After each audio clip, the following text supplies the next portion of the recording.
ദൈവനാമത്തിന് മഹത്വം. സിയോന്റെ പുതിയൊരു വീഡിയോയിലേക്ക് നിസ്സി ഓൺലൈൻ ബൈബിൾ ക്വിസിലേക്ക് എല്ലാ പ്രിയപ്പെട്ടവരെയും ഹാർദവമായി സ്വാഗതം ചെയ്യുകയാണ്.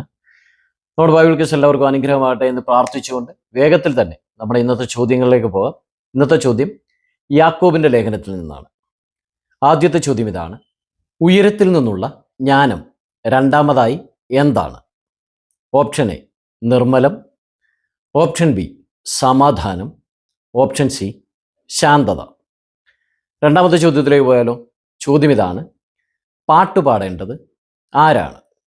ഓപ്ഷൻ എ കഷ്ടമനുഭവിക്കുന്നവൻ, ഓപ്ഷൻ ബി രോഗിയായവൻ, ഓപ്ഷൻ സി സുഖം അനുഭവിക്കുന്നവൻ.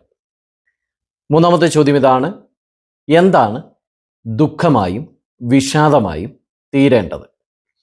ഓപ്ഷൻ എ നിങ്ങളുടെ ചിരി ദുഃഖമായും സന്തോഷം വിഷാദമായും, ഓപ്ഷൻ ബി നിങ്ങളുടെ വാക്കുകൾ ദുഃഖമായും ചിന്തകൾ വിഷാദമായും, ഓപ്ഷൻ സി നിങ്ങളുടെ പ്രവർത്തികൾ ദുഃഖമായും മനസ്സ് വിഷാദമായും. 3 ചോദ്യങ്ങളേ ഉള്ളൂ നമുക്ക് ഓപ്ഷൻ ഉള്ളത്. നാലാമത്തെ ചോദ്യം ഇതാണ്: ചിലർക്ക് കുറവാണെങ്കിലും ദൈവം സൗജന്യമായി കൊടുക്കും, എന്താണ്? ചോദ്യങ്ങൾ എല്ലാവർക്കും മനസ്സിലാകുന്നുണ്ടെന്ന് കരുതുന്നു. അഞ്ചാമത്തെ ചോദ്യത്തിലേക്ക് പോകുന്നു: ക്ഷണനേരത്തേക്ക് കാണുന്നതും പിന്നെ ഇല്ലാതെയാകുന്നതും എന്താണ്? ആറാമത്തെ ചോദ്യം ഇതാണ്: കറ പിടിച്ച 2 ഖരവസ്തുക്കൾ ഏവ? ഏഴാമത്തെ ചോദ്യത്തിലേക്ക് പോയാലോ?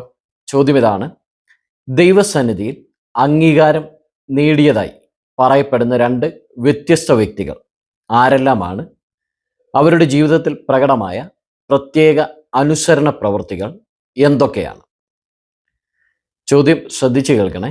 എട്ടാമത്തെ ചോദ്യം ഇതാണ്: സൃഷ്ടികളുടെ 4 വിഭാഗങ്ങൾ ഏവ? ഒൻപതാമത്തെ ചോദ്യം ഇതാണ്: കഷ്ടാനുഭവത്തിനും ദീർഘക്ഷമയ്ക്കും ദൃഷ്ടാന്തമായി വിശ്വാസികൾ ആരെയാണ് വിചാരിക്കേണ്ടത്? പത്താമത്തെ ചോദ്യം ഇതാണ്: പണം പ്ലസ് അഴക് എന്നർത്ഥമുള്ള 2 വാക്കുകൾ ചേർന്ന് വരുന്ന ഒറ്റപ്പദം ഈ പുസ്തകത്തിൽ കാണാം, അത് ഏതാണ്? ഇത്രയുമാണ് നമ്മുടെ ഇന്നത്തെ ചോദ്യങ്ങൾ. ചോദ്യങ്ങൾ എല്ലാവർക്കും മനസ്സിലായെന്ന് കരുതുന്നു. വേഗത്തിൽ തന്നെ ഉത്തരങ്ങൾ അയക്കുവാനായിട്ട് ദൈവം എല്ലാവരെയും സഹായിക്കട്ടെ. നമ്മുടെ കഴിഞ്ഞ ദിവസത്തെ ചോദ്യങ്ങൾ എബ്രായ ലേഖനം 8 മുതൽ 13 വരെയുള്ള അധ്യായങ്ങളിൽ നിന്നായിരുന്നു. വളരെ ഉത്സാഹത്തോടു കൂടി തന്നെ നിങ്ങളെല്ലാവരും പങ്കെടുത്തു. എല്ലാവരോടുമുള്ള നന്ദി അറിയിക്കുന്നു. വേഗത്തിൽ തന്നെ ആ ചോദ്യങ്ങളുടെ ഉത്തരം എന്താണെന്ന് നോക്കാം. നമ്മുടെ ആദ്യത്തെ ചോദ്യം ഇതായിരുന്നു: അതിവിശുദ്ധം എന്ന കൂടാരം എവിടെയായിരുന്നു? ഉത്തരം ഇതാണ്: ഓപ്ഷൻ സി 2-ാം തിരശ്ശീലയ്ക്ക് പിന്നിൽ 9:3. രണ്ടാമത്തെ ചോദ്യം ഇതായിരുന്നു: മഹാപുരോഹിതന്റെ പ്രധാന ശുശ്രൂഷ എന്താണ്? ഇതിൻ്റെ ഉത്തരവും ഓപ്ഷൻ സി ആയിരുന്നു. എബ്രായർ 8:3 കാണാം, വഴിപാടും യാഗവും. മൂന്നാമത്തെ ചോദ്യം ഇതായിരുന്നു: നിയമം എപ്പോൾ സ്ഥിരമാകും? ഉത്തരം ഓപ്ഷൻ സി മരിച്ച ശേഷം, എബ്രായർ 9:17. നാലാമത്തെ ചോദ്യം ഇതായിരുന്നു: വാഗ്ദത്ത നിവർത്തി പ്രാപിക്കാതെ വിശ്വാസവീരന്മാർ ഭൂമിയിൽ തങ്ങളുടെ നിലപാട് എങ്ങനെയാണ് ഏറ്റുപറഞ്ഞത്? ഉത്തരം ഇതാണ്: അന്യരും പരദേശികളുമെന്ന്. എബ്രായർ 11:13 നമുക്ക് ഇങ്ങനെ വായിക്കാം: ഇവർ എല്ലാവരും വാഗ്ദത്ത നിവർത്തി പ്രാപിക്കാതെ ദൂരത്ത് നിന്ന് അത് കണ്ട് അഭിവന്ദിച്ചും ഭൂമിയിൽ തങ്ങൾ അന്യരും പരദേശികളുമെന്ന് ഏറ്റുപറഞ്ഞുകൊണ്ട് വിശ്വാസത്തിൽ മരിച്ചു. അപ്പോൾ എല്ലാവർക്കും ഉത്തരം മനസ്സിലായെന്ന് കരുതുന്നു. അഞ്ചാമത്തെ ചോദ്യം ഇതായിരുന്നു: പാപങ്ങളെ നീക്കുവാൻ കഴിയാത്തത് എന്തിനാണ്? ഉത്തരം ഇതാണ്. എബ്രായർ 10:4 കാണാം, കാളകളുടെയും ആട്ടുകൊറ്റന്മാരുടെയും രക്തത്തിന് പാപങ്ങളെ നീക്കുവാൻ കഴിയുന്നതല്ല. അടുത്ത ചോദ്യത്തിലേക്ക് പോവാം. ആറാമത്തെ ചോദ്യം ഇതായിരുന്നു: പുരോഹിതന്മാർ ദിനം പ്രതി പ്രവേശിച്ച സ്ഥലം ഏതാണ്? ഉത്തരം ഇതായിരുന്നു: മുൻകൂടാരം, എബ്രായർ 10:6. ഏഴാമത്തെ ചോദ്യം ഇതായിരുന്നു: ലോകത്തെ ചലിപ്പിച്ച ശക്തി എന്തായിരുന്നു? ഉത്തരം ഇതാണ്: അവൻ്റെ ശബ്ദം, അതായത് ദൈവത്തിൻ്റെ ശബ്ദം. എബ്രായർ 12:26 നമുക്ക് കാണാം, അവൻ്റെ ശബ്ദം അന്ന് ഭൂമിയെ ഇളക്കി. ഇപ്പോഴും ഞാൻ ഇനി ഒരിക്കൽ ഭൂമിയെ മാത്രമല്ല ആകാശത്തെയും ഇളക്കും എന്ന് അവൻ വാഗ്ദത്തം ചെയ്തു. അപ്പോൾ ദൈവത്തിൻ്റെ ശബ്ദമാണ് ഇതിൻ്റെ ശരിയായ ഉത്തരം. എട്ടാമത്തെ ചോദ്യം ഇതായിരുന്നു: ആചരിച്ചു പോന്നവർക്കും ഉപകാരമില്ലാത്തതായി പറയുന്ന നിയമങ്ങൾ ഏതാണ്? ഉത്തരം ഇതാണ്: ഭോജന നിയമങ്ങൾ, എബ്രായർ 13:9.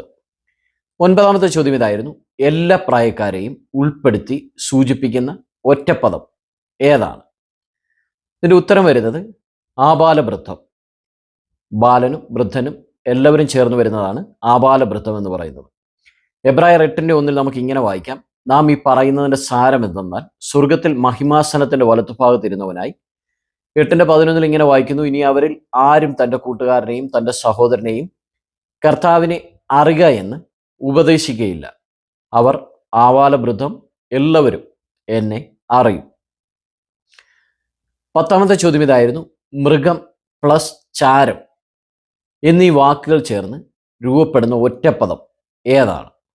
ഇതിൻ്റെ ശരിയായ ഉത്തരം ഇതാണ്: പശുഭസ്മം. മൃഗം പശു, ചാരം എന്നാൽ ഭസ്മം. എബ്രായർ 9:13. ഇത്രയുമായിരുന്നു നമ്മുടെ കഴിഞ്ഞ ദിവസത്തെ ചോദ്യങ്ങളും ഉത്തരങ്ങളും. ഉത്തരങ്ങൾ എല്ലാവർക്കും മനസ്സിലായെന്ന് കരുതുന്നു. ഈ ചോദ്യങ്ങൾക്ക് ഉത്തരങ്ങൾ അയച്ചവർ ആരൊക്കെയാണെന്ന് നോക്കാം.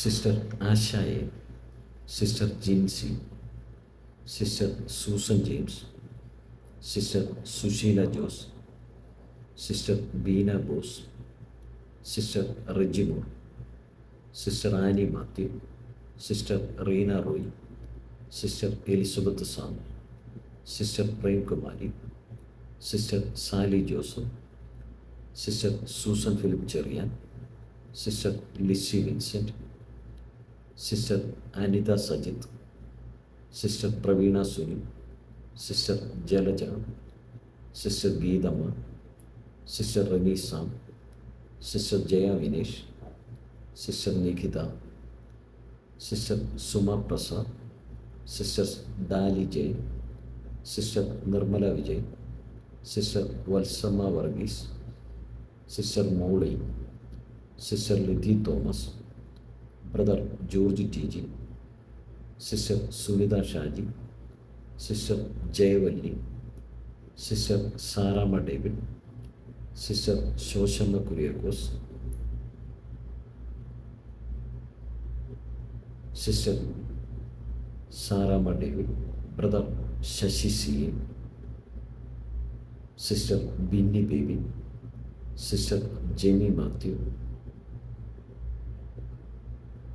Sister Saramma Joseph, sister Geetha Varghese, sister Annamma, sister Jaya George, brother Ashok Kumar, sister Alice Yohannan, sister Jemi Mathew ഇപ്പോൾ 3 പ്രാവശ്യം ഉത്തരം അയച്ചിട്ടുണ്ട്, sister Shandy Ponnachan, sister Ancy John Thomas, sister Smitha Joby, sister Lijimol K Chandy. Sister Lijimol K Chandy പറഞ്ഞിട്ടുണ്ട് ബൈബിൾ ക്വിസ് വളരെ അനുഗ്രഹമാണ്, ഇടയ്ക്ക് ട്രിക്കി ക്വസ്റ്റ്യൻ ചോദിക്കണം. God bless you sister. ദൈവം ധാരാളമായിട്ട് അനുഗ്രഹിക്കട്ടെ. നമ്മൾ ട്രിക്കി ക്വസ്റ്റ്യനൊക്കെ ഒഴിവാക്കിയിരിക്കുന്നത് ഒരുപാട് പ്രായമുള്ളവരൊക്കെ ഇതിനകത്ത് പങ്കെടുക്കുന്നുണ്ട്. അപ്പോൾ അവർക്കൊക്കെ ബുദ്ധിമുട്ടാണെന്ന് പറഞ്ഞതുകൊണ്ടാണ് ട്രിക്കി ക്വസ്റ്റ്യൻ ഒഴിവാക്കിയിരിക്കുന്നത്. എല്ലാവർക്കും ദൈവവചനം പഠിക്കാൻ വേണ്ടിയാണല്ലോ. അപ്പോൾ വചനം വായിച്ച് ഉത്തരം കണ്ടെടുക്കട്ടെ എന്ന് വിചാരിച്ചിട്ടാണ് ഡയറക്റ്റ് ചോദ്യങ്ങൾ ചോദിക്കുന്നത്. Sister Anusha Shihabuddin, sister Rajani, sister Ajitha Rajan, sister Saradamani Devi, sister Anis Kurian, sister Sumathi Bhai, sister Athira. ഇത്രയും പേരാണ് ഉത്തരങ്ങൾ അയച്ചിരിക്കുന്നത്.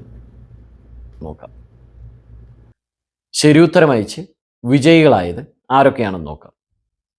വിജയികൾക്ക് അഭിനന്ദനങ്ങൾ. എല്ലാവരെയും ദൈവം ധാരാളമായിട്ട് അനുഗ്രഹിക്കട്ടെ. ഇന്നത്തെ ചോദ്യത്തിന് വേഗത്തിൽ ഉത്തരങ്ങൾ അയക്കുവാൻ ദൈവം എല്ലാവരെയും സഹായിക്കട്ടെ. നമ്മുടെ നിബന്ധനകളൊന്ന് പറയാം. ഒരുമിച്ചാണ് ഉത്തരം അയക്കേണ്ടത്. ഒരു ദിവസമാണ് ഉത്തരം അയക്കുവാനുള്ള സമയം. ഉത്തരത്തോടൊപ്പം നിങ്ങളുടെ പേര് കൂടി ഒന്ന് മെൻഷൻ ചെയ്യുക. വളരെ വേഗത്തിൽ തന്നെ ഉത്തരങ്ങൾ അയക്കുവാൻ ദൈവം എല്ലാവരെയും സഹായിക്കട്ടെ. വചനം വായിച്ച് തന്നെ എല്ലാവരും ഉത്തരങ്ങൾ കണ്ടെത്തുക. ഉത്തരത്തോടൊപ്പം അതിൻ്റെ റെഫറൻസും ആവശ്യമാണ്. അപ്പോൾ എല്ലാവർക്കും നിബന്ധനകൾ മനസ്സിലായെന്ന് കരുതുകയാണ്. നിങ്ങൾ ചെയ്യേണ്ട ഒരു കാര്യമെന്ന് പറഞ്ഞു കഴിഞ്ഞാൽ ഈ വീഡിയോ നിങ്ങളുടെ പ്രിയപ്പെട്ടവർക്കൊന്ന് ഷെയർ ചെയ്ത് കൊടുക്കുക. പല പ്രിയപ്പെട്ടവരും പറയുന്നുണ്ട് ഞാൻ അവർക്ക് ഷെയർ ചെയ്ത് കൊടുത്തു എന്നൊക്കെ പറയുന്നത് കേൾക്കുമ്പോൾ വളരെ സന്തോഷമുണ്ട്. നിങ്ങളുടെ ഉത്സാഹത്തെ ദൈവം മാനിക്കട്ടെ എന്ന് പ്രാർത്ഥിക്കുകയാണ്.